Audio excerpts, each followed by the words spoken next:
mais makambo fallait azo sala faire asali na yango te bazana différence makasi o fallait azo sala pe o fallait asali faire asali na te na habité to faire ko sala mais faire asali na te c'est normal na yembela fallait nzembo wana na tawo ya sala makambo na ye eza na africain moko te o sala makambo fallait azo sala fallait ndeza boye soit simbio soit écoutana ata na faire boye ba yembi nzembo na micho ndawo yemba na wata ibaka ki faire azo pull up mususu ndenga azo yemba na wata nzembo boye Faline mtakopesa faire pull up nzembo bakobeta bakopesa na pull up te so fallait ndimi ba yemba na faire apesa faire esko pull up mususu on peut dire que faire fallait international faire abeta dia musique na biso local ana kini parce que une fois que basangani bango ibale ba ki ba mission international nyestu baotala faire ba yeba ye na sima ya falis koyo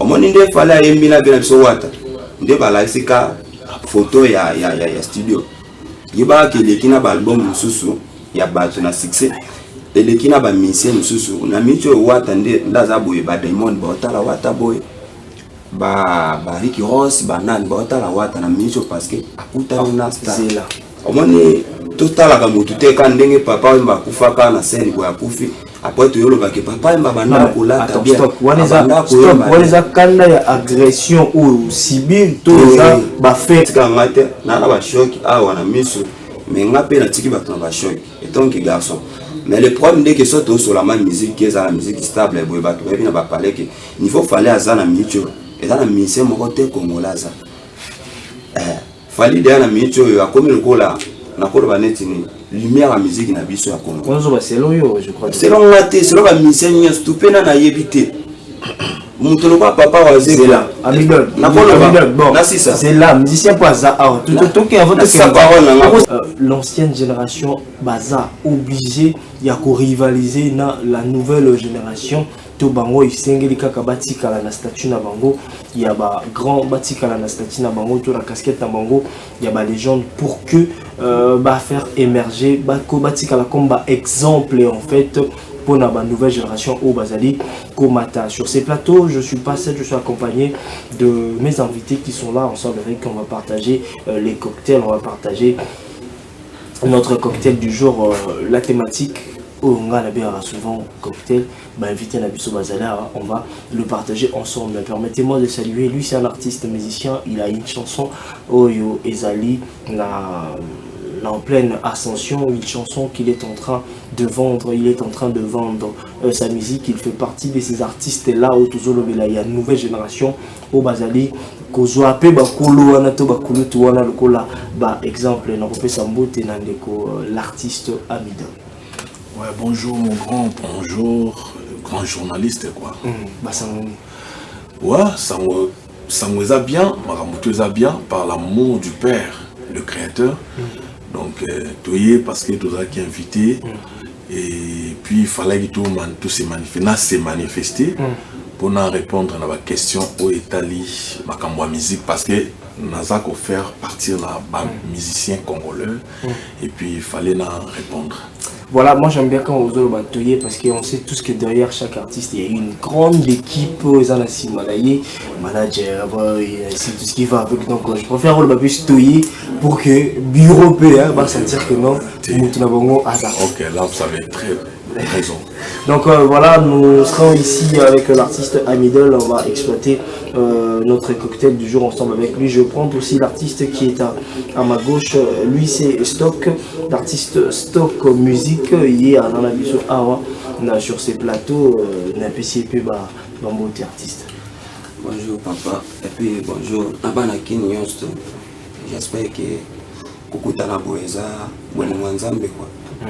Zambalini tokutana et puis apesi biso force apesi bato to na ndako ba tala biso na micho apesi bango tumbote et puis bato balinga musique parce que surtout kutani eza musique ndekuta nsi biso ba olanda biso sto na pe bino bambote et puis bozwa mata ofanja ba télécommande bino na ba pale bato décortiquer mal solo à musique ndezala la musique quoi. J'ai beaucoup aimé la phrase à Bozolo ma télécommande, boutique à mon temps décortiqué non sur la musique. Une question que je pose à tous mes invités. Tangoya qui est-ce que ça na monsieur moko dérangé bien dans la monsieur. Na dérangement bon dérangement vraiment t'es pour aller loin. En tout cas surtout le bon parce que tout ça à cause de la money émission pour soit ta money va musicien ça peine dans le journal. Bon en fait à comprendre monsieur dans le monsieur s'appelle monsieur l'embouteillage. Ah là là. Au bandit déjà. Beaucoup d'analité je trouve. Bon, aux Kinshasa tu bien des fonctionnaires. Voilà. Donc embouteillage aux alango mais faut ba tactique ni no sala pour pas ba kinoa to botamiawa. De bien to qui m'embouteillage na ba façon tout quoi. Ok, voilà, j'ai toujours l'habitude, je rappelle encore une fois de plus que à chaque fois que nous martelons sur les embouteillages, hier vraiment c'était catastrophique, c'était pratiquement dans le 4 coins de la ville province de Kinshasa qu'il y avait un bouchon total, il y avait vraiment un bouchon total à Kinshasa hier en tout cas. Si nous parlons de ça chaque jour, à chaque fois, parce que vous savez nous parlons de la culture, mais quand nous évoquons quand même le point sur l'embouteillage, c'est juste pour rappeler la conscience de nos autorités, rappeler la conscience de Yabato Bazo Kambabiso qu'il y a un point il y a un i et un point à mettre sur les i concernant les embouteillages. Il faudrait y remédier sur la situation, c'est vraiment important, c'est vraiment très important pour la bonne circulation en pays démocratique du Congo. L'ancienne génération doit-elle encore rivaliser avec la nouvelle ou préserver son statut de légende? C'est la thématique que nous exploitons ce matin. Est-ce que l'ancienne génération Bakoy Bazali obligée à rivaliser la nouvelle génération tout qu'au garder statut Nabango? Il y a les gens des alibons thématiques où il y a déjà une question. Je vais commencer avec l'artiste Amido. Thématique Yangomoko, il y a déjà une question. Est-ce que l'ancienne génération Yakala Bazali obligé à rivaliser avec la nouvelle génération? Il y a artiste Bazali Kobima pour la Kolika Kosemerge. Est-ce que c'est une obligation? Bon, chacun est libre, hein? Nous sommes libres à Sala où ils ont na katina ye. Nous limité. Dieu nous a créé sans limite. Donc ceux qui mutu a kufina muti, to ko limité jamais tout le monde même na ba parlement na gouvernement monde que mutu a commis na 75 ans au sala. Parce que là musala na ye. Donc les attaques na musique mutu a commis na 70 ans, le roi va venir na biso quadre na PC mbote. Alors qui na tiki musique est à âge. Pour moi c'est ça. Musique est passion, c'est le moment to botami na moto to uti na ngona bomwana ti tozo kola na ngo. Ba muta olongolo ngwazati. Muta olongolo ngwazati. Ya na to sala ngono ndeti nga na sala carrière bo na sala ngo nanu pona kaka mbongo ti. OK. Eza pona linga ngo. J'aime la musique. Na botia kutu mbongo nanga. Pour musique nanga et simba. Parce que j'adore et j'aime la musique. Bah vena bisoana, c'est normal bah continuer chemin parce que bah linga la musique. Soit ça les mots à kokate. Musique pour l'année les kina moi si. Musique les kina moi si. Donc moi c'est aucun de mes musiques qui était ça là. Parce que là au moins est bon. Nati kango sous na mo la bozo kasenga vraiment ma casse. Donc voilà. Alors l'artiste, même question pour l'artiste Stock, est-ce que c'est le you l'artiste il y a ancienne génération et c'est une bongo ba rivaliser et toujours na artiste et nouvelle génération ou soit ba garder statut na bongo ya ba les gens. Bon, musique et pas na ngana bota la son atali bien. Réponse na opé c'est la bango, na mi pèse la penga. Parce que les longues personnes a commis le roi va venir sur ba fali, ba papa na biso ba we ransom. Et ça passe que na kanga maboko na mona ba jeune ba travailler. Et ça moi passe. Na bando travailler mais la force na ngawe ya mukolo wana. C'est que ça passe ba kulutu wana mona ke ba tiki musique pour na ndeke ka biso ba jeune toye. Et ça moi passe. Ba travailler mais c'est ma casco conscience ya mutu ay ba ke non na thérapie na baleki.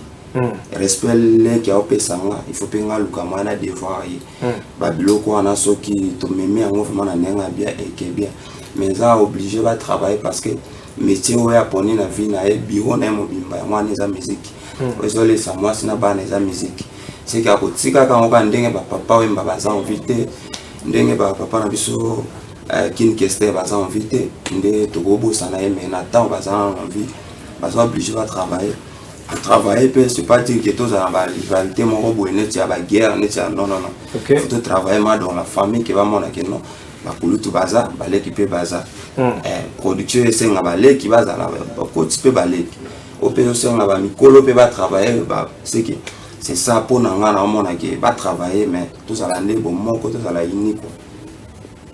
Voilà, c'était la réflexion de l'artiste Stock, mais en parlant de génération, parce que nous sommes en train, excusez-moi de parler, il y a bagarre, il y a deux générations, l'ancienne et la nouvelle génération. Mais selon Bino artiste, selon yo artiste, tant qu'artiste amidol, mutu nini, to critère nini, otozali, to se bazaka pour nous kolobaïté, artiste oazali, il y a ancienne génération, artiste oazali, il y a nouvelle génération. Bon, pour moi, différence sur ça que artiste ancienne génération en génération ou nouvelle génération dans l'autre là par rapport il y a parcours OK dans là par rapport il y a parcours et c'est kani to uta ne skani to za ne skani to kende ezana artiste logo là ba vie na biso ba Fali Poupa ba fait Regola le pâtre PC Mbote Papa Hervé Sotali parcours na bango ndenge ba yelaka ndenge ba bimelaka tu sens que bimi avec force moko boye oya bango moko ba bimi avec oui ba bimi na ba orchestre bato mais ba se démarquer na ba façon moko boye que même ba leader na bango sika ba outil ba koka ko kwesa bango ti ba koka ko kwesa bango ti baza toujours bazo kende banda ba garda cap wana ba simbi yango bazo ba telema bazo kende pe bazo baza na ngoka na nzoto tu sens que o eza penza génération na bango donc eza ba jeune sous ba bimi tout monde pe ba ya sous ba bimi on est succès moko boye il y a 2 ans non tiens la génération ti après 2 ans s'il y a asili na déjà pas sindé tingana tiens la génération ti mais autant la parcours ya ba vie na biso to na lo ba wana banda ba telemisa drapeau si lelo mutu ba meka ba kitsa bango rien pepema ba kitsa bango te bazaka ka ba simbi pe ba telemi wana ba tupe bazoya bazo sala ba succès mais ba koka ko dominer bango vraiment te tu sens que o le pensa les génération na bango. Okay. Pour moi c'est ça. Donc il faut y ba pour génération zala yo il faut y ba ndenge ni pe à entretenir. Non, pour la ancienne génération, on se base plus sur le temps où il y a carrière gérée. On parle de la musique, on parle de carrière musicale liée de au sein laquelle à la génération. Ce n'est pas sur base il y a âge naïe, HD. Nous ça là bando zui drapeau bando telemisi drapeau na temps aussi mi drapeau wana yango ezo la kisake muto penza eza temps na eza génération na eza moment na ye. Comment c'est ça? La nouvelle génération, l'ancienne génération, même question, est-ce que aux d'accord na vie ya ndeko middle or lobby c'est plus la carrière des définissera ancienne génération de la nouvelle génération? Pour la génération, quand on parle de la génération Total a déjà travaillé à Montouba. Et ça, on a bateau abîmé par papa Kofi, papa Ranson, papa JB. Et qui est étape où on a abîmé qui déjà n'a pas né, on a tout bien la génération à gauche. Et puis avant, on a abîmé, tout à l'heure, papa Ranson, papa JB, papa Vienamso, papa Wazekwa, génération Moussouké à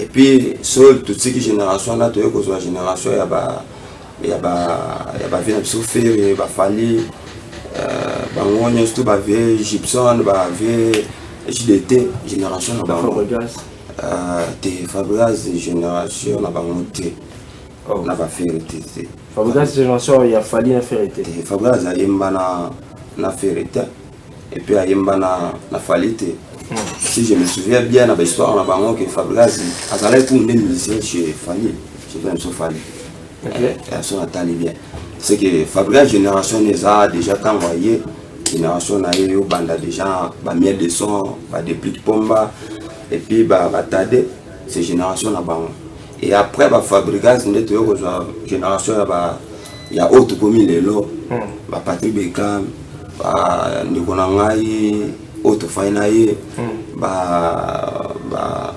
Materazzi ba Blana hein monique ba génération ya biso ya ngo ba stock ba bina filé moi bien quoi génération na biso ya ngo et d'après on a appelé la génération monsieur souper on peut se préparer déjà si man biso tu vois génération dans le roi ba succession il y a succession il y a ma génération ça le roi musique azana papa na maman on a expliqué ma ba tout bien musique azana papa na maman papa na maman na bazwa zemi o babota kabana tant on va bota batala ikara bota lelo ndeza boye mama kobota mapasa boti bana mibale na mapasa na totala fali efere génération na de tindikami tant ba boko la bango yebaka ke mama déjà ndenga za boye msu après 2 ans a ozo zemi msusu zemi wana ya bota lisusu msusu 3 mapasa na to tala to moni fabrika za bimi kuna to moni tade abimi o moni déplique abimi génération msu basanjam.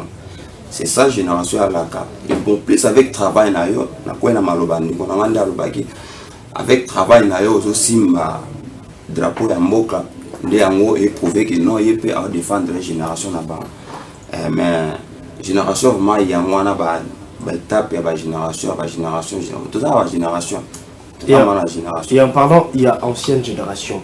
Est-ce qu'aujourd'hui, on peut croire que Moutuloko, l'artiste Amidol, qui a pris le temps de considérer, permettez-moi de citer quand même le nom de la légende, de cette légende qui est Weranson, comme idole, comme image de sa musique, rivaliser encore une fois avec une personne Oya considérée comme légende? C'est normal. C'est normal. Parce que Wera alinga musique, le roi de la forêt, grand prêtre. Igwe alinga ndoule, abotamina ndoule, donc c'est normal. Aroti que l'autant de y'a le rôle là, na koli boye, na otambola nzela, na moniba na o bakomo otambola lelo, nga puisque le roi ba otambola moins vitesse, nga pina lo balwa nga na koli, na tambola nga lokola baka.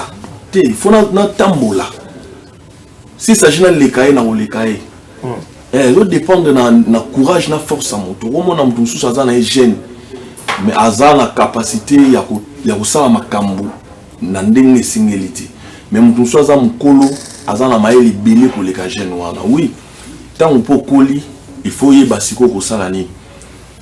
Ozo sa musala na yo, mais ozo zwape ba jeune wana ozo sangisa bango. Ozo benga bango ke boya bosala botuzana moi tokutana jeune tant on sala carré il faut sala boye o partager maïli na yo wana na ba jeune wana yango nde ba benga amour parce que l'amour ça se transmet, l'amour ça se transmettre. Musique eza déjà bolingo eza elora motema tant yo sali yango okomi na âge moko boye la ki sape bolingo wana na ba nouvelle génération partager na bango oyo yebi. Parce que j'ai na cause en talent mais ba tactique de jeu ba yele msusu azana ngoti yo tant aux anciens luka partager na bango ma yele wana ya wana vous la vrai ancien vrai papa vrai mukolo na kati ya domaine mais ceux qui aux anciens aux na courage aux na force aux sa musala na génération nouvelle bozo tia bozo musala ensemble. Et ça concurrence mon loyal, oui, au katanate, mais il faut le kaka au partage chaka na bango ba idée. Parce qu'après you, au kufa, au col après you, non. Mais est-ce que la rivalité actuelle et ça que l'ancienne génération a prodigué ba conseil dans la nouvelle génération? Est-ce que ça les marques que non, nous ancienne génération, je prends par exemple à ça que c'est comporté puis le coup là encadré au lieu à rival. Rivalité on besoin par rapport à quoi? Je comprends pas. Non mais quand on parle de rivalité, c'est ce qu'on voit sur le marché. Par exemple, Binafila de Missindembo et après Weranson pas Missindembo, c'est ça la rivalité. C'est dans ce sens-là. Dans ce sens-là même, Binon de Bozo on a formé, on a formé, on a dit. On a formé que Weranson a sala musala nayi. parce que à ça là pour na bina filete pour na inonsbité à ça là par rapport à mon thème na etingi que na temps il faut na bimisa album na temps il faut na bimisa single et ça oh il y a zo mona so beau casser ba élan ba sentiment na bangoti et ça besoin na ya ça pour na mututé parce que banda déjà ba bazala raté so pe ba longo ba jeune na lelo tout vers abando bimisa kaka parce que c'est sa passion. Donc, on continue au salakaka. Ils ont pour les rivalité, ils ont concurrence loyale, mais ils ont normal, ils ont naturel. Mais quand on dit rivalité, c'est lorsque deux produits ils vont s'affronter sur le marché. Oui, mais ils ont la ndenge qui va ça là-bas, ou VW ça la battle là-bas, nouvelle génération. Je vais prendre l'avis de Stock. Stock, ou la musicien, au Bimisi Nzembonayo. 48 heures après, sans peut-être de savoir que Yocha Nzembola marché, ou Ranson ou Kofi Olomide a Bimisi Nzembonaye. Binomi Balé n'a marché. Vous êtes en train de rivaliser, oui ou non? Oui, bon, dans la musique, c'est normal, hein? La musique est normale. Papa Jiba Robimisa, Pende, Mokonga Pena Robimisa. Et dépendre de ce qu'on a travaillé. C'est pas dire que. Nazumi dans la question là. Vous allez tant deux produits la écouter dans le marché. Vous êtes en train de rivaliser, oui ou non? Oui. Ah, quand je l'ai, c'est quoi la ligne? Et ça dit à concurrence, moi, on a peine à quoi ça y est, pas à quoi ça m'a. En la musique. C'est comme un bagarre, moi, tu bien en haut, combat, moi, tu bien en spirituel, moral et puis physique. C'est qu'il faut travailler. Parce que nous avons posé là, on a terre boy, B, pâté, P, BT. Tu fais là, tu l'as là, boy, dis mon bocho, abimi boy. Bou, abimi si, nzembona boy, kangi kil mobimba. Il faut voir que nzembona te kanga, barum, les alara na kati. Toi, misa barum, ba grand musicien. Mais tant qu'on a s'imposé à côté de Mikolo, à ça, il m'a ramené un peu, bah, que non, mon bocho est na place. Tu fais là, tu l'as lu, Masalanga Zakala, aya s'imposer, bah, mort pas. Tant que s'imposa qui va voir bazala ba jibe ba like ba fali ba like écoute na le londe fali azabo epoti nzembo bete kango le kai c'est un problème mais bazakala ba ya ba s'imposa ba beta pe ba makambo pe et s'imposer biso yo to misi ba nzembo et comme na ba actualité moko boy ke na niveau ba polémique moko boy mais ba fali ba na ta bimisi ba x album wa xx c'est qu'il faut voir que concurrence na biso wana et que na rappelle bien toko manquer bato wana to ba longwa concurrence wana soki ou raza invité. Donc vous êtes d'accord vous êtes d'accord nanga mais pas d'accord na middle que ba VP bazo rivaliser na bino sur le marché na plan wala. Te biso na bango komeza mo pesi mbwa boy. Muto azana succès nde baza boy net ba vena so fali. Yeba kazo banga ki stock ndazo ya boy akosala makambo kolikanga. Muto a beta déjà za na kombo kwa ba wera sozo kutana na bien ozo sa iloko mombo azana ko banga moko boy ki pecho akosala makambo pe kolikanga. Il faut travailler forcer vraiment ma case que abimisa manzaka na eba mona ki non evre oyo za wera son. Evre oyo eza papa wemba. Eza mutu kingani nga persona abimisa ba ki o stock quand même na mona muke mais na bimisa loko. Ba robino mundibo ba beta ba kangana ba mboka oyo. Je sens que Mido a un logo à l'ingalo. C'est ça. Robino Mundibo va y avoir bêta, va générique. Mais papa va dire quoi, va là enterrer, va vendre bêta, va générique qui soit bêté kangi. Va venir sauver en soi la bêta, va maléwa bêta partout. Mais tant Mundibo a qui a frappé à l'équipe. Fabrica Zaya bêti va y avoir ndenge moko.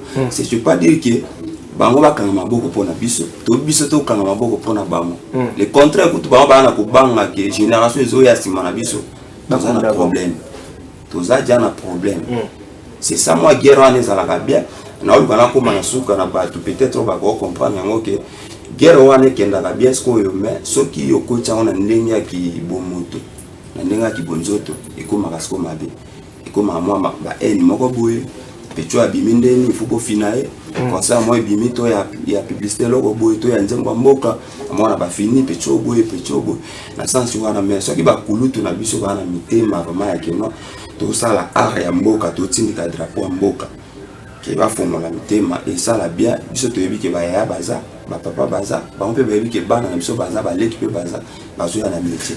C'est ça alors on a mais rivalité ça partout dans la musique, même dans la politique, même dans le sport, partout ça. Amidol, na santé que vous avez l'ongolo par rapport à une intervention. Bon, à tous ans plateau, à tout le monde musique, maman il faut ça la caca. Et tous ans côté on a vraiment tous ans conception aux joies du Cameroun ndenge mawoti. Nga na mona mpe na ndenge na mona la vie na ndenge na nga. Nga na mona la vie que surtout en arrêt yo préféré aux moto pour qu'il ait rapidement foot au pays pris au komazando. Nga na préféré na ki na nga makolo. Nga na préféré yé qu'on a préféré ki na voiture taxi en commun 257 mutna mutwa na ndenge na ye. Donc nga ba rivalité ndé ba mokili loba ke la vie c'est un combat moi na nga epana na employé ngo matuté parce que nga na bi que vie eza ela ya motema so na moni que lelo il faut na lia mbisi ya mai no lia mbisi ya mai za te que soki lelo ye alambi soso nga pe fona lukaka na lamba soso ya moni batu belé ba kindi na bandingi moko boya fo comprendre nga na luka na lia pondu lelo na poso lia mbisa maye kuna tal alambi ngombe ya ta misa album des albums mbala moko nga no tala tala nga mutema nga so lelo na sepeli ke fona misa single de na misinze munanga muto akala izoleka déjà na ba chaîne tout na kin zembo wana na bimisa ngo natalité que vient biso fali azana top. Je pense que c'est le clip. Ouais yango natalité que vient biso fiesta aigle azana top vient biso aigle bimisa album pour auto bimisa daga niveau aigle. Mais attendez fallait bimisa album yo bimisa nzembo là parce que tant que continue à marcher le fait yango yo ça la panango sur Spotify, sur YouTube, sur je sais pas moi d'autres plateformes de téléchargement, le fait que yango et quota et ça la streamer et ça la vue, la rivalité commence déjà à partir de là.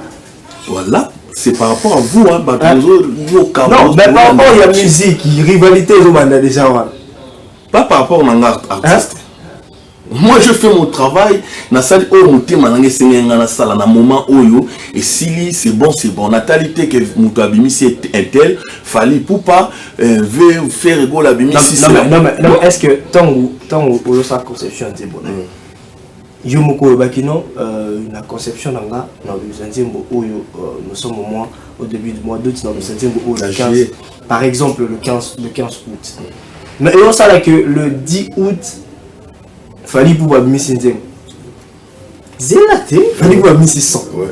Yo, ouais, big game, fallait Missy Nzem le 15. Parce que tant qu'il fallait Missy le 10, yo Missy le 15 sur le marché. C'est ça déjà, concurrence, rivalité à voir là déjà. Attends la intention à you. Aux autres, on a une intention que on a mission pour la contrer fallait non. Yo Missy Nzem parce que ça planning il y a programme là. Mais sur les marchés ça devient déjà et comme déjà rivalité ça devient déjà une rivalité parce qu'ils sont deux produits aux alliés qu'on s'affronter pendant que Luka une chanson et Gozala la plus fumée on a boya motena yebi mokili na marchand et ezokende bongo na wenze ba rivalité za la maman zote kambisi wana pembisi wana peboy mais sikoyo batunde ba loba ba terme na bango ba juger na ba façon moi en tant qu'artiste na ozo vie na conception ba rivalité te ba concurrence mo loyauté nga na ozo vie na façon ya mutu mutema na ye ela mutema na ye asepeli aza libre obimisi loko na era lingi bien bino bozati nga na obimisa nanga mais bino bobimisi nga na obimisa pour moi na mona ngo concurrence te na mona ka que na sali musala nanga na kotika te tina okoma mokolo ata ba génération ba bimi nga na osala ka musala na ngai le musique pour nanga zeloko mo boye d'où revient allez-y bon na ela baxelo mo boye peut-être hier apesi argument na kana mais il faut tozonga sima tango tosala ba projet osala projet za na toute une équipe au batala yo ba manager ba nani tout au moins ba na question ba tuna biso tout le bateau ça pièce est-ce que Teresa vide so ba tuni dia bon Teresa vide c'est que ba ta la dia ba diverser na yo parce que la musique toi dia na ba diverser pas ça quelqu'un qui fait la musique a ça diverser non parce que pour sa musique yo peut muto ça aux journalistes et ba que muto soit dans plateau soit ça diverser non exactement ba tuna biso question na que est-ce que tu as Teresa vide tu es andeni so total terrain na micho vina so fali afanya na bapoto kuna au chobeta ba conseil qui vina so faire azana natali papa so we ai lo côté mikolo terrain vide fona sa nanya na bimisi mais eza pe na batam so c'est la ka bo calculer bo moni que non na micho yo choisir fona pensional il faut na bimsaka parce qu'il fallait ça jubi aza we aza bon so na tiki ce projet na pesa il déjà date il y a bimsa projet pour dire que concurrence na biso na bango de vérité on a eza partout na kati ya musique et comment na okutu même ne lamba kolata et comment na otina ba veto comment ma que non ne lamba kolata vention na le TV ala te blouson mo boy au monde pe ba jeune pe ba sala vient so fallait ala te na ala te ki mbati mo boy ya dini mais ezara ma ba poche mo panzi boy au monde pe jeune mo sala fort à comme en étape c'est que moi concurrence wana sala biso ke e matière musique na biso et puis comme ça biso na niveau mo boy ke tous à l'année ce qui donc on est athée musique qui peut marcher. Mais pour moi, mon frère, n'a idée dans la conception dans la vie. N'a habité sur la commune en stock. Pour au Missinzembo, c'est mon marché. N'a pas Missinzembo. Moi, je te vois rien que mon frère. Oh, adversaire. Oh, aux la bana, aux la famille, aux la pour se nourrir bango. Jamais sur la bina tala adversité wana. Na ça la concurrence na yo na lukana battre yo na lukana combattre yo na lukana kuisa yo ngai suna bina kuisa yo ba no ba oliani abosko ye akena ona ndenge omoni akena na contexte net ya ki famille kwa na musique nous on a musique ya na mama musique ya ma pesi na pesi donc on peut dire que ba tu ancienne génération ba ko ba pe que non ba linga stock te oui ba ça na bango bah tu sais où balinga peu de trucs dans stock qui est mon musicien bigué en tout cas maramuna et simba net na ancienne je revu que veut mon veut reporter pe ou t'as pe combo la petite séance studio boy pe ngana ena comme studio veut personne séance na mobile FTG aka oyo na ya pe mission na kuta veut mon mkolo pe boy akuti biso ba leki mais ya sombe mission tout est permis veut on est différent non c'est pas digne nous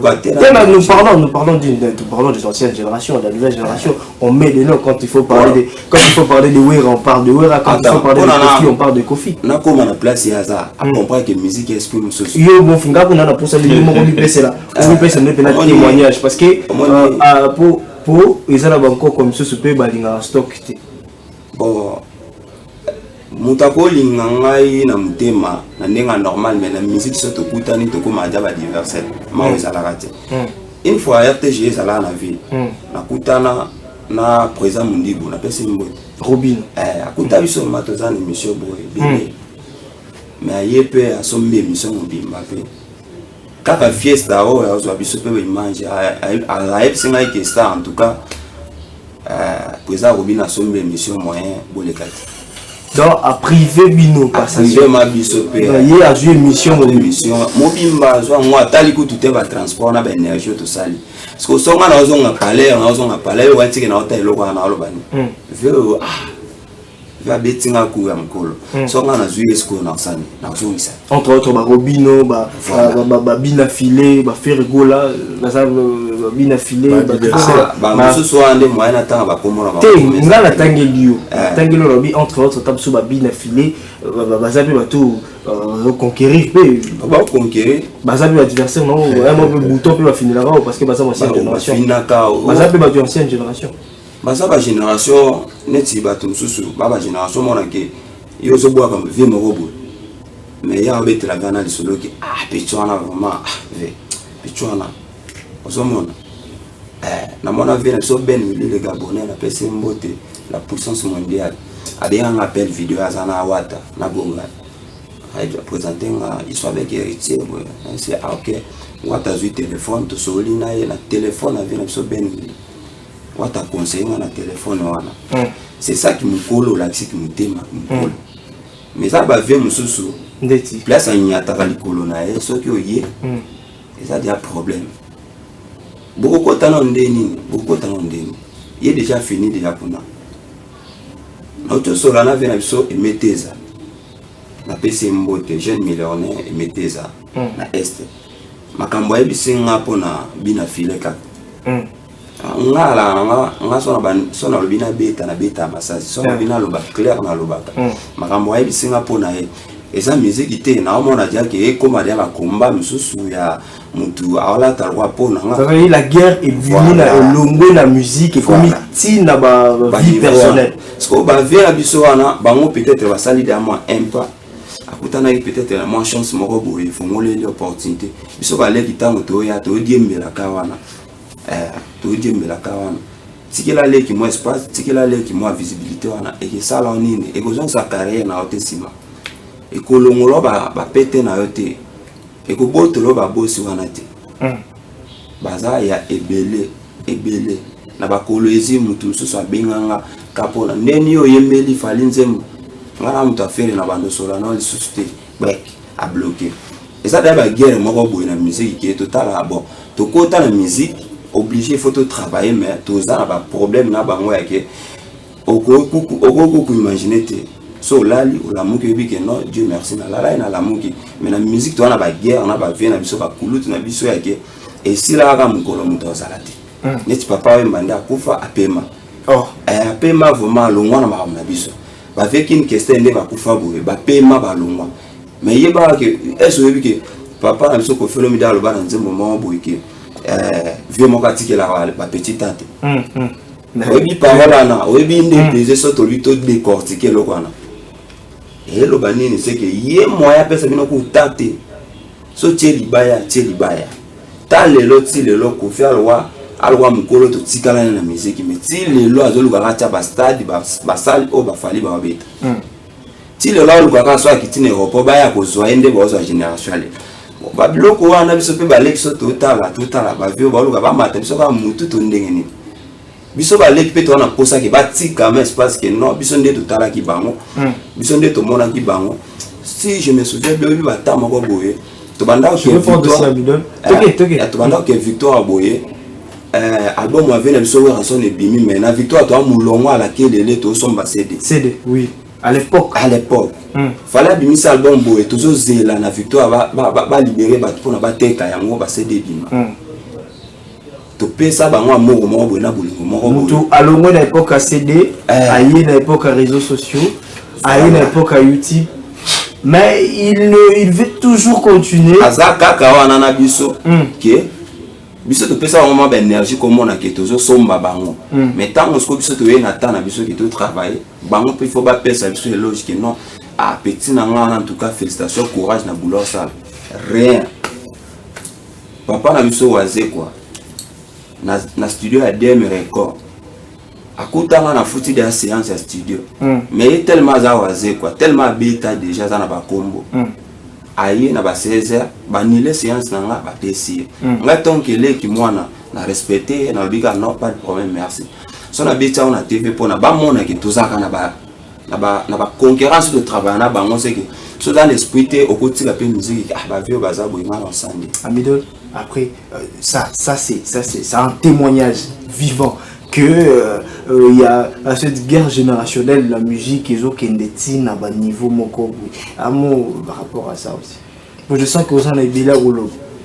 Bon, nous avons toujours na idée na la conception na la connaissance na pour moi ils ont la guerre ils ont vie normale parce que vie quadrata ou de quoi na stocker musique à lobby via loba vemo angaotiki la petite tante na kanga ba petit maboko te akanga bango ba singate aya na ba répétition na bango kasser ba rep na bango te mutu na muta répéter na kwa na ye mutu na muta sala musala na kwa na ye yepe aosala musala na ye na kwa na ye akangi mutu voiti yo sala makam na yo pour intérêt bana na yo famille na yo yepe aosala makam na ngapi no sala makam na nga donc et au Canada tu sens que bah na raison aussi mbaka pour parce que mutu na mutu tala kati na ye intérieur na ye nini font là na pesa public na ngai comprends mais so tala kala plus wana sala kibi wana oya olanda bilanda landa oya sala makambo n'importe comment ou soit comme si moninga ennemi que yaza rival na ngai yaza ennemi na ngai na ya na pesa mbotiti au métier na cachot na prison mo boye o yebagité yo zala libre zo mututu aza frère na yo aza ndeko na yo aza na liberté pe ko luka po famille balia to ça ne makambo ndenge moko ti ya osa musique na forme na ye na voix na ye na timbre vocal na idée na ye ngape na osa la musique na forme na nga donc ils ont voix moko normal ils ont démarche moko normal naturel donc na ozwa bango ba frère bandeko papa Kofi papa Wera grand frère Ferré grand frère Fali Poupa donc bandeko na ba Fabro Maestro wana na lingage mingi malgré les guides près na lingage mingi bango tout wana ba osala musala eza normal pour la famille na bango pour na mokili pour na Congo sepela surtout to sepela sa Congo na munamto sepela sa mboka na forme na manière na yi ezali kamba concurrence te so yo sali te ngala osala kaka so bo bolongo ngala osala zo dépendre na motema na lenga na baxelo mo boye omoni tito sola masolo yo na bike bato bana ba parler bato maele vraiment ba otala makambo to sola oyebi makambo biso to kutiango biso to banda on te meto kutiango na kati ya musique na biso eza déjà eza imposé déjà parce que musique yana bato ba tracer musique biso to yeko kutaka likolo nde ba vie ba panzi nzelana prince wana balabala wana ba basali biso nde to yeko leka sko eza na tamo ko boye bato awenge soki omoni papa na biso ranson ba voyager ki poto ba beti ba concert et puis retour na ba on so ba ozonga kini bayaka na vague mususu bayaka na mpepe moko boya sika mpepe wana mona ba misese wana ba vient biso ba Seleo ba vient biso ba Bill Clinton ba vient biso ba faire mona ke bazo yana ba car moko boya ba car wana ya sika seke faut pas prouver maki ba oti poto ko beta pe bazongi et puis quelque temps ceux qui jibem piana a voyager qui na orchestre na BCBG ba voyager ba ye para ke ba misi a BCBG faut pas ça le faire pe ba car wana na propriété wana mpepe wana owengi maison mère yaki nango bango faut pas ça le faire ba longolamo c'est biso to kuta déjà ba guerre wana ba rivalité wana déjà et ça la déjà na kati ya musique et ça la déjà les preuves kutu ke ba papa wemba na Kofi ba la kandeni si je me souviens de to yoka histoire Kofi nda pesa ka papa wemba banzemo mais comment kita mo bo Kofi a s'imposer comme wemba et comment kita mo pe bo Kofi a komi pe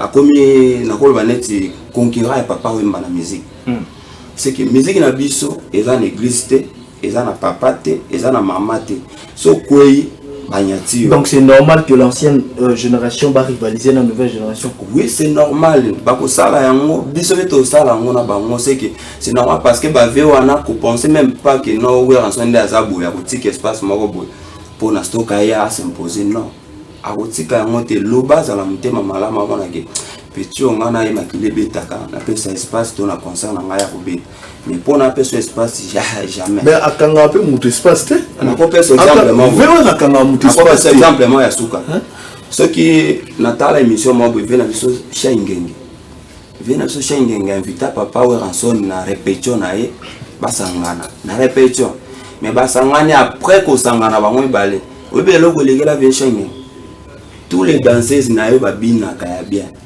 les gens se retrouvent à la maison mère est-ce que papa so we ranson azanga mutema ça va danser on a ki bois ba danseuse ya shingenge bozonga boye pa na ngate parce que otala dia shingenge atiki jibe ayepa wera tant ba kutena wera basali nzembo collaboration ane me bango ba yemba basa ba répétition mais après wana musique ndeza nga okala mutema na onde zalaka papa no so we ranson azwa ba danseuse ya shingenge ba kome pa na ye ba koma ko bina tilelo shingenge aleka ba TV ale la kutuke ve yo kanga magasin c'est là ta ba danseuse orchestre ngi panzani pour na l'action qui musique eza na ba aventure musique eza na guerre combat na makambo na ngo ezo senga ke so lali balali so kwei banyati yo so kufe ba bosani yo malamoko c'est ça qu'on a expliqué que au kosala ngo na bolingo ke onde konanga mais il faut eba ke na musique eza rola esprit moko boya la wana autre ba ke otete quoi pointer avancer ko tout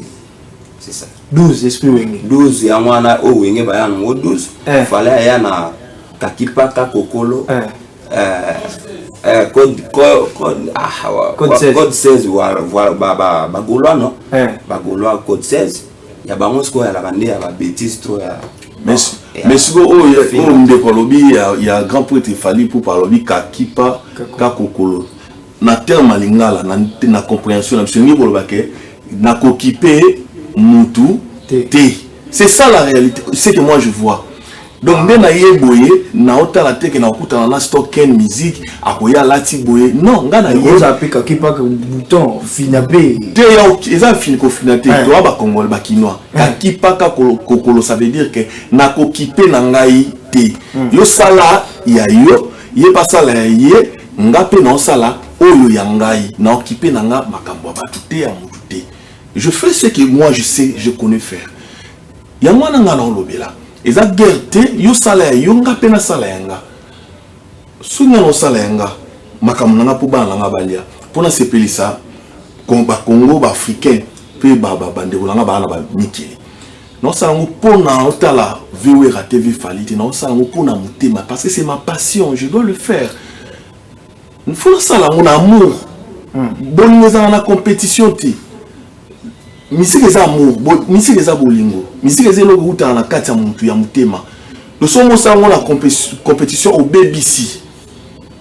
Salande oyo ezo uta kati na yo, okomona ke erozala na o ba terme ba tumso ba lumière, erozala bien, ils en éclairage. Mais so sango ga ke yelo wa beti bo ngape funa beta bo, o beta na mutu na libanga lo wa muselekete. Donc concentre-toi sur toi, passionne-toi sur ta musique, travailler sur ton intérieur, yebani il faut na pesa bato et natani na moment nini et c'est bon so ya bimisi soit bimisate abimisite soit bimisi asali makambo ya makasi par rapport yanga tant mieux. Musique na biso na landelo mo alobi rapidement parce que on est en train lentement de citer vers cette thématique. D'accord. Musique na biso nde alobi que musique na biso za bolingo nga na ko contredire place on a lobby musique na biso toza bolingo te to milinga te na musique na biso parce que eza na ba place mususu to partager de la musique to koma na ba kana ba kam obi vraiment que o pire pesa kingani o ya koma na commune boité terewa nyataka te. C'est ça la division d'ande kota la musique to bomba population ba ta la biso te parce que ba na posa vérité ba pende biso ba musique to vivre. Musique toza na bolingo te, musique toza na harmonie te ezalaka te. Peut-être to la saka ba na ba TV to ye, oui to ba musicien mais na kato ba problème o ezaki il faut ba ba me ko lukango surtout ministre na biso ya culture femme ko tala ba biloko na asangisa ba musicien après ça vraiment ba conseil o ko développer pe lobi. Na utai voyage mo boye ta na ti Uganda mais na kuta na boss moko boye na pesi mbote place za boss likala moto. Aïe, que le seul musicien qui n'est pas en bimisa $50,000 na ngato $10,000 ezaka Bill Clinton na Congo. So na money na piembo wana yembelanga. Tellement bossi aza fanatique ya Bill Clinton na força quitter tozwani ba numéro ayambinga pe na transport pesenga ngana komi kini na yo luka vena biso Bill Clinton. Na biso ke ve nazana nzembo moko na osela vena biso likala moto. Mais c'est un nzembo wana il fallait tout ça lango nayo tala vie abeta solo no boy c'est qui a fanatique non mais surtout c'est les nzembo yo moi la bien bima ma solo ngana babeta bato presque nyonso baza envie ba yebi peso batale émission Bill Clinton a singa nazana 24 na ozonga me embouteillage zinga tokuta na boy c'est pas de problème fallait tokuta nayo to benga boss pona to sola na boss atinda mbongo et puis mbongo ane kuya à travers Bill Clinton ndandima ki batinda mbongo na pona to emba naye mais tellement mutema ya mabeza na musique na biso Bill Clinton a benga nga singa ike petit na nga tia conférence biso na boss wana pona na yo kamamba loba ngai tant que ministre tant que président Nathalie de avait onenga luka conférence a luka zo dia numéro mutu wana afinanga. Si le long de tout sur la nabo, tout ça là ça projet en athée. Bon on peut toper ya toper batindele toper à luka mouton parce qu'il n'a pas de combo. Pour te dire que yondo kanisi li mabe. Mais ce qui n'a cancellé à au finanga. Oh tant c'est ça. Il fallait bien matulinga to kutana pe ata to inviter mais to bengi na mutu wana kukutana na déjà na ça la bien. Na sala maba travail au luka na kutana pe na ba vient ceux qui basket ya benga pe que non petit na luka stock tala comme moi ça bobo mais tellement na mona ka espoir wingi ezakaka balaki sur monter mieux sentir. Alors nous sommes lentement au fini que la biso musique na biso tozana ba guerre mo boy otokutana na moto bundaka ti lelo et ici là comme kolo tozala invité Voilà, merci beaucoup Stock. On va prendre 2-3 messages rapidement avant de céder la main à nos invités pour le mot de la fin concernant cette thématique. Rapidement, bonjour Carrefour, c'est Daniel Kazadi. Je tiens à dire une chose. Mikolo Nabiso Baza obligé de écouter la musique juste parce que nouvelle génération Baza Koya. Mais il faut savoir comment compétir avec la nouvelle génération. Esprit 12, surtout Yawengende. Tozali Koboya pour la nouvelle génération pour ma fille Nakabango. Makasi, merci beaucoup. Voilà. Monsieur Daniel. Bonjour Carrefour, c'est Monsieur Christian. En tout cas, une très belle émission. Et puis, Nabande Konabuso Baye, Bazala Makasi pour Bazaba musicien. Baye Bake musique, musique, Eza Masekite, Eza Bitumba, il y a Mikolo, il y a Bankoi et qui para agiter. Merci beaucoup. On va prendre, je pense bien le dernier message. Bonjour Carrefour, c'est Madame Christelle, je vous salue ainsi que la grande équipe de la RTGA. Merci beaucoup Madame pour votre message. Alors Amidol, pour conclure notre thématique du jour, est-ce que vous pourriez nous dire votre mot de la fin concernant cette thématique? L'ancienne génération doit-elle rivaliser avec la nouvelle génération? Pour moi, il y a une rivalité, il y a un salamoko normal, il y a un salamoko pour se retrouver, à s'en sortir.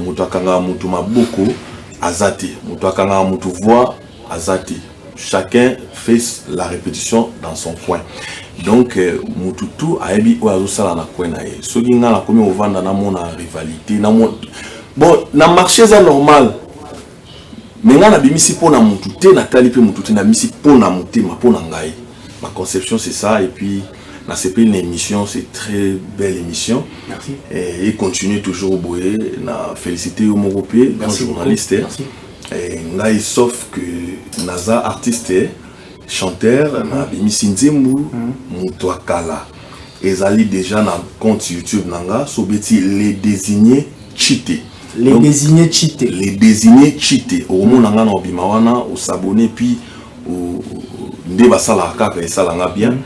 Naza wana nzembu ya mwana ezoleka mutu akala. Vous êtes inspiré de quoi pour mutu akala?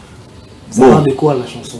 Ezolobela que yozana mutu na sur les champs ndeto vivre na moi si nangato moi si vivre na mobile na e asombela gae ndaku amemake ba voyage asombela ke bilamba kambutu asela ba dépense tout mais mutu wana yem azo comprendre te nanga artiste na comprendre te comment azongeli mutu ne akala comprendre ya wana azo comprendre te mutu ngo e akala ozongeli wana azala nini ngala zangi pona sala ko déjà nyonso Alekinga na moulay, ou comment moi-même l'artiste, j'arrive pas à comprendre parce que tout ça compliqué. Tout ça non bien, tout vivre bien l'ambiance et je fais tout pour toi. Mais là on est salina yo kasango ke tout le monde a ensuite zongeli mutuno bozala ni kala. Ulandi nini? Ya on a lobby chérie na pesi ya bolingo. Na sombeli ope nyonso me monino nga pamba yolandi na yo mutu akala po moninga naza mutu asika yolandi no bentereno mbanda kanisi ya ganye imaye mama dona leli na olelela mutu wana ke olandi mutu akala po alekinga na mulai nga aza mukuse ou comment moi-même j'arrive pas à comprendre. Okay. Le bateau baza très compliqué. On a salé nzembo wana ya bateau tout baza na ba problème ya makambo bongo ba yo kanzembo ba o se retrouver ba o sepela. Plateforme sur YouTube déjà. YouTube les désignés cheatés. Ba o mona nga na kati wana ba yo kanzembo e bandeli tisuka parce que moi j'aime aussi la guitare, sauf guitare et ça on a dit que samedi na oya na plateau ya grand prêtre Tony Coco. Comme toi là l'expert. Ouais. Na mona na ntifu na mona e ayambanga vraiment tout sur la bien. Pourquoi m'ambanzemu vu que les aki mambo sur la musique to soli plus yango mais samedi na ya pona magambo etali nzembo on a décortiqué. Merci beaucoup l'artiste Amidol. On va revenir maintenant sur Stop Music. Il y a eu récemment un problème qui vous est arrivé avec je sais pas moi, un groupe de gens. Vous avez été agressé et puis voire même menacé. Et puis tout le monde qui inconnu jusque là. Je sais pas pour quelle raison est-ce que là qui attaqué et agressé. Il faudrait quand même un peu fan pour la ligne artiste qui est agressé et puis si réellement il y a une identité à bateau agressé Kyo, pourquoi ne pas aussi peut-être faire dire un mot par rapport à ça. En tout cas, là, pas problème mais bien on a ciblé la musique parce que koyemba mutu a fallu na mboka oyo eza même peu moins risqué. Nazwa kita ya otala ba evre avec so fali la musique na du poids le moins pas papa na so Koffi Olomide ti lelo fali aza azo frapper azo beta beti basala minene parce que kala tozala il fallait soit beti abeti swem so akwa reina au mona mission so ya tidati fala beti to inga bo mona mutu so ya tidati mais le love vraiment mona que non là il faut na éliminer batoto beta Stade de France 2 jours. Je pense que les gens congolais m'ont côté à penser mais on a montré que non on a que tu as date Stade de France. Beta on a mona iba biloko wana na sala qui nzembo fali numéro 1 de la musique. À partir de moi on a depuis bimé je pense au 3 semaines en gros. La chanson qu'on est en train de voir en extrait je crois bien. Titre fali numéro 1. OK. Et puis na pesi ba valer au président de la République à couronner nga pe na landaki likolwana na mbeli nzembo wana pona honneur na ye aza grand frère wa sala musala bien na musique na biso Congo. Na komi menacé partout, je pense nazalaki côté à ya ba Delvo kuna na fête moko boy mais bato ba menacer kinga na ebaki ba moto na matoi na banda kaka yo embeli fali nzembo yo oluka fali abi asunga yo surtout ba gola to like ça yo ndé je me souviens que ba gola tant ba le ba dia ba gola c'est que ba fanatique a fait so faire rigole. J'ai pas un problème avec faire rigole là on a problème de la musique qui n'a travaillé page nanga so ba ke vérifier ba kuta ba publication ya faire les en 4 si lelo parce que aza kuluta a vient la musique mais makambo fallait azo sala faire sali na ya moto bazana différence makasi o fallait azo sala pe o fallait sali faire sali na moto na habité to faire ko sala mais faire sali na moto c'est normal na yembela fallait nzembo wana na tawo ya sala makambo na ye eza na africain moko te o sala makambo fallait azo sala fallait les aboué soit simbio soit écoutana tana faire boy ba yembi nzembo na micho ndawo yemba na wata ibaka ki faire on pull up mususu ndenga zo yemba na wata nzembo boy Faline mtakopesa faire pull up nzembo ba obeta bakopesa na pull up par rapport te so fallait ndimi ba yemba na faire après ça faire esco pull up mususu on peut dire que faire fallait international faire obeta dia musique na biso local anaki. Parce qu'une fois que basangani bango ibale ba ki ba mission international ni tout baotala faire ba yeba na sima ya falisco omoni nde fala yembi na bena biso wata nde bala sika photo ya studio yeba ki lekina ba album mususu ya bato na succès lekina ba mission mususu na micho wata nde ndaza boye ba Diamond baotala wata boye ba Ricky Ross banane baotala wata na micho parce que akuta na star Diamond, Barrick Ross, Bota la Wata pour écouter une affaire. Oui. Mais le président va payer à la président des États-Unis. Il y a des Congolais qui ont mission héritier parce qu'il a une affaire. Mais Ferrego, là, il vient de chanter avec l'un des artistes connus en France. On a eu qu'à noter. Ce bâtiment, on a la page, on a un téléphone.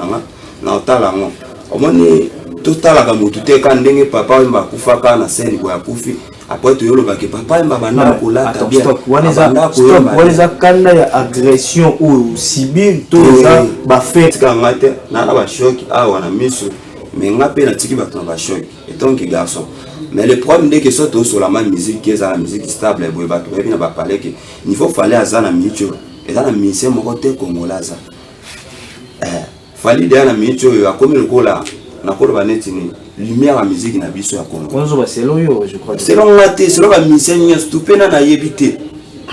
Moutolo papa wazé c'est là. Amidol. Bon. C'est là, musicien pas ça. Tout avant de sa parole là. Aussi ça na yo tozonga. Amidol yo pose ça. Est-ce que selon yo paye makambo ya biona c'est bon. Bon, selon s'il vous plaît, nous sommes en direct, faut éviter de nous appeler, nous sommes en direct s'il vous plaît. Pas des appels. C'est pas des appels s'il vous plaît. Comme plus vos messages au lieu de lancer des appels. Avant il fallait un selon moi. Bon, question d'accord. OK, par rapport à selon ndeko ndinga lobi makambo zo takati na ina connaissance na ye. Ezali pour nanga fali na faire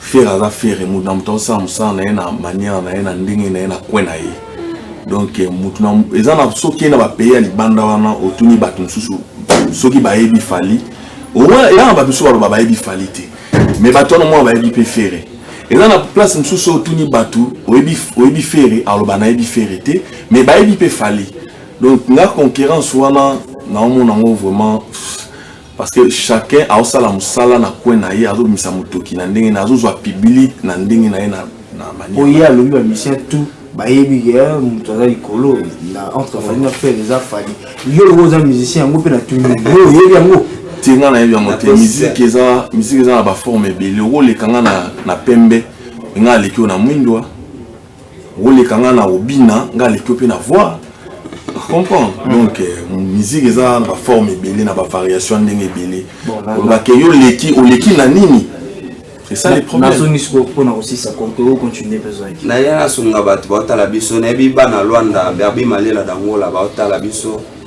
maître champion terminator ba tala biso omoni mutolo kwa papa Félix Wazekwa abeta na mboka o ya binisa pe ba ministère kwa ba jesa kipo mais azo ki luba alobi na TV que merci na fali na bolamo sali pona ngana beta concert mutolo kwa vela biso nyoka longo abinisa batu na mkongo ko bati lelo binaka azo remercier fali bona ebite fali so aza mutu moko boye ki fo ba lo bolamo na so aza invité na ebite menga de ma part na mona que fali déjà a sunga musique na biso et puis pona tozonga na poto to ko mobeta na poto wana to ko mobeta lelo c'est fallait à risquer na baboke chwa ya mboti a telemeli bangonde afungoli musique na poto ya ngomoni congolais tout azo opportunité beta azo opportunité il faut to ndima ka batu quand même bolinga bondi mafali asani depuis le mois na quartier la tête si lelo to loba ozana album mafali bima pe batu bayoka onto babina onto Vous comparez fallait na faire c'est normal les bazar ba génération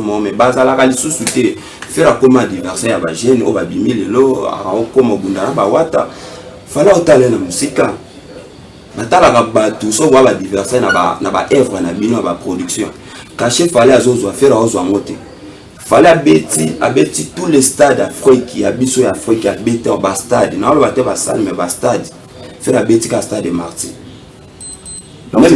Fali c'est pas en Afrique en entière hein. C'est là quand il a expliqué bah toi tu as so ba basco différence à Fali na faire.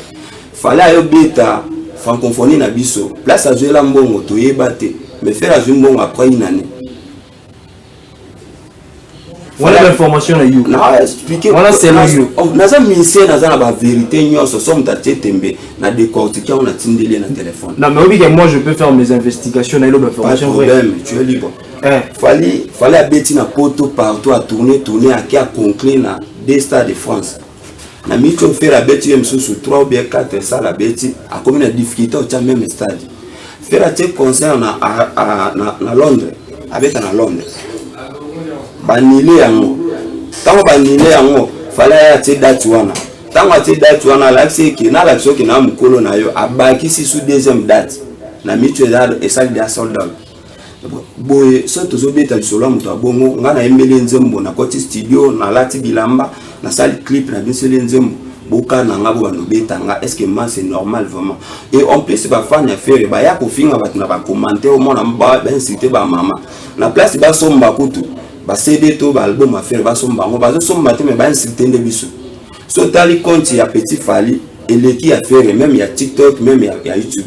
Mais faire un assez, na place ba maïchaye ba on va zo finga nde Fali. So tali Fali ale ki faire na ba compte tout même Instagram tout. na place ba maïcha musicien bazo ba finga ndeba parce que nazo comprendre musique na biso ngo kolinga faire ngo balinga voix na ekaka to ba balinga make musicien a évolué à ça la mara.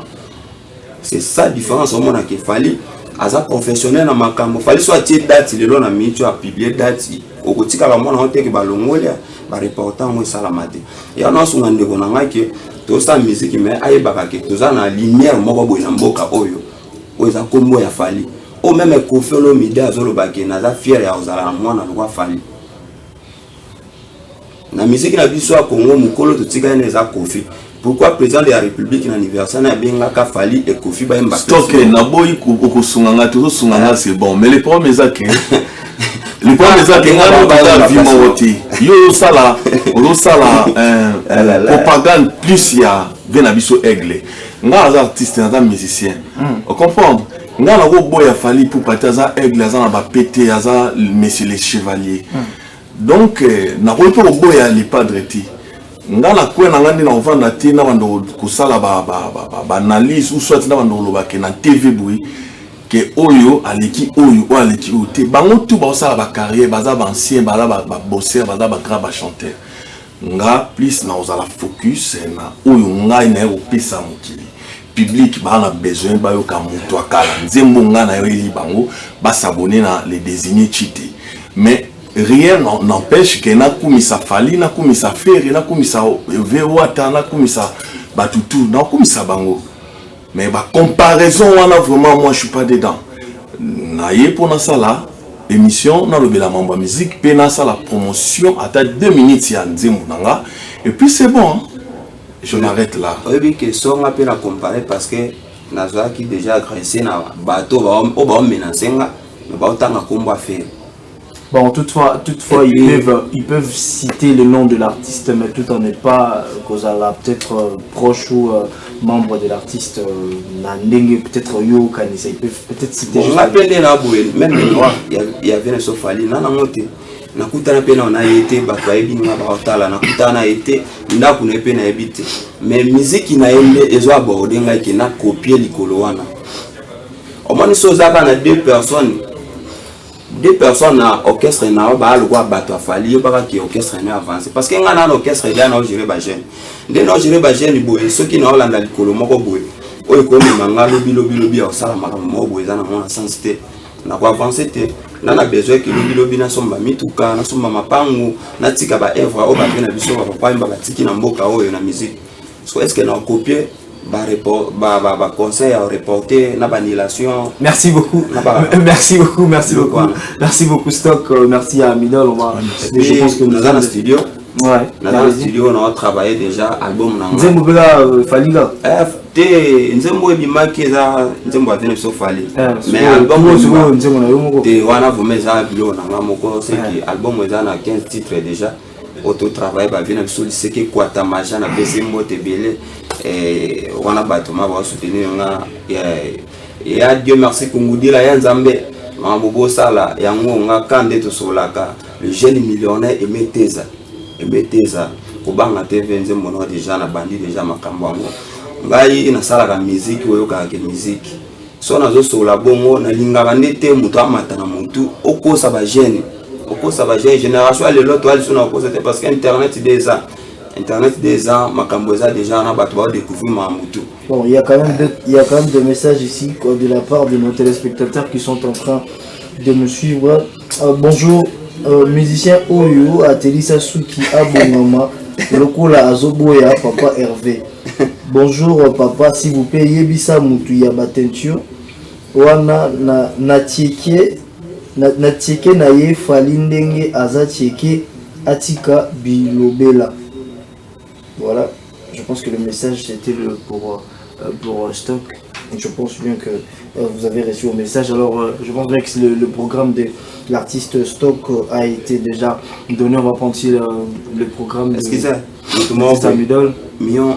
Miyombinga depuis Lumbashi, après ce Tumbote. Salutations à Miyombinga depuis Lumbashi. Bana Lumbashi en tout cas, dans ça l'effort. Ceux qui n'ont commis Nairobi parce que concert via BTZ en Nairobi n'a voyagé, n'a quitté Kampala après. Viva na Faliga. Mais n'a pas merci. N'a pas concert n'a beaucoup Faliga.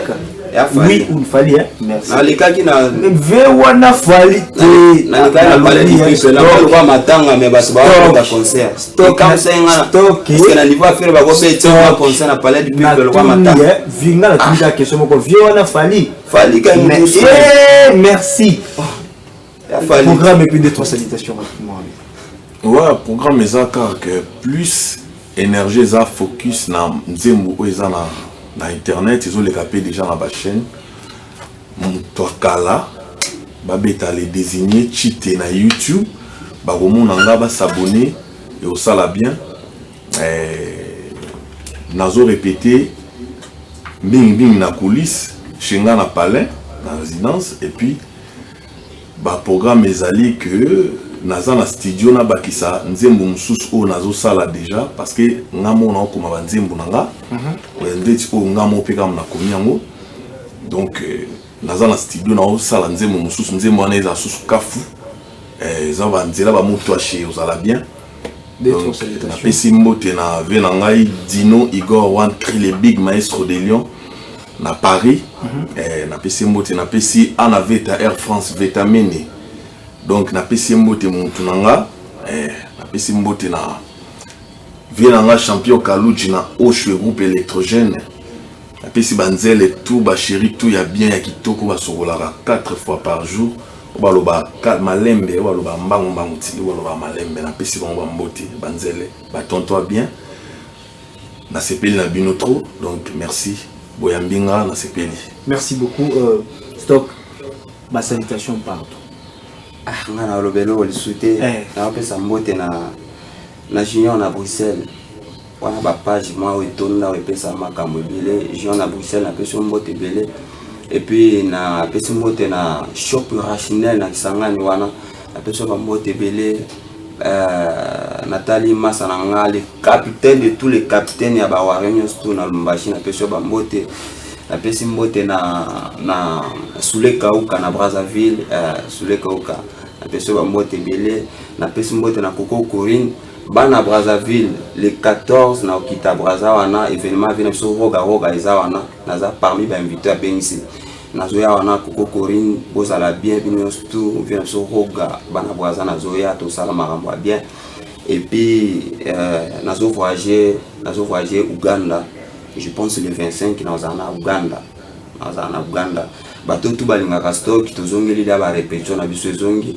nazala ki blessé nazoka ki mais quand même santé zongi déjà bien album na biso to continuer déjà to komi na plus de quelques chansons to embeli et puis vena biso di basket on koza de continuer na peso ba mbote belé papite za na bosani yote bosi stani bosi stani elanga na peso ba mbote belé wana na boka mapa ki idée oh pesa nga de personnes ta combien associé voilà bato mabali ba dollar il faut boka ba soutenir mettez à so sponsor na ya émission et mettez ça salutations les millionnaires et mettez ça voilà joyeux sponsor émission na yo millionnaire msona yo pesa nga na bo koma la ko de mabanga nga ko de yo pesa nga boka bon poza nga boka jeune standing to baki les millionnaires et mettez ça salutations aux millionnaires et mettez ça standing goyi millionnaire standing goyi salutations et puis vena biso Ibra na Lemba vieux Ibra na Lemba boss Ibra Lemba et puis les boss Serge Bangala wana bato wana so boss Serge Bangala essayer au vivre à l'aise au vivre vraiment à l'aise merci na boss wana bourgmestre la Lemba na peso mbote belé son excellence Patrick Imoya ya Hazala merci beaucoup merci na yope pour la chaîne kitoko gwendo ya mbibiso et puis voilà stocké to gérer musique à Congo. Merci beaucoup, merci à vous fidèles téléspectateurs de nous avoir suivis. C'était votre tranche d'animation matinale Carrefour Culturel. Je t'ai accompagné de l'artiste Amidoc et je dis merci aussi à Stock d'avoir répondu à l'invitation. Merci à vous de nous avoir suivis, vous avez été nombreux, on a vu le message, on a reçu des appels. En tout cas, continuez à nous suivre comme ça nous fait plaisir de savoir qu'il y a des gens derrière la caméra, derrière leur poste postes téléviseurs qui sont en train d'apprendre en même temps, de se divertir et puis de s'informer parce que c'est important, parce que dans cette transformation matinale, nous vous formons, nous vous informons et puis nous vous divertissons. Merci à la grande équipe qui m'a accompagné ce matin, au vice-directeur de la production, Fiestambo, mais aussi réalisateur de cette transformation matinale, Fiestambo n'est pas oublié. Merci à Gloire Kazadi, merci à notre directeur 33 Chitenge, merci à David Machira, mon compagnon de chaque matin, merci à vous, merci à celui qu'on appelle Yannick Pungi, papa social, avec la fondation Willy Moucheni 243 du Code mondial. Willy Moucheni, salutations spéciales à vous et merci à vous, merci à ma grande famille, la grande famille Toumaïne, merci à Gloire, merci à Glory Chimanga, Béni, merci, vous êtes tellement nombreux, je vous aime beaucoup, c'était Tonton Angelo, on se retrouve le mercredi prochain, même force, même énergie, que Dieu bénisse la RDC, que Dieu vous garde.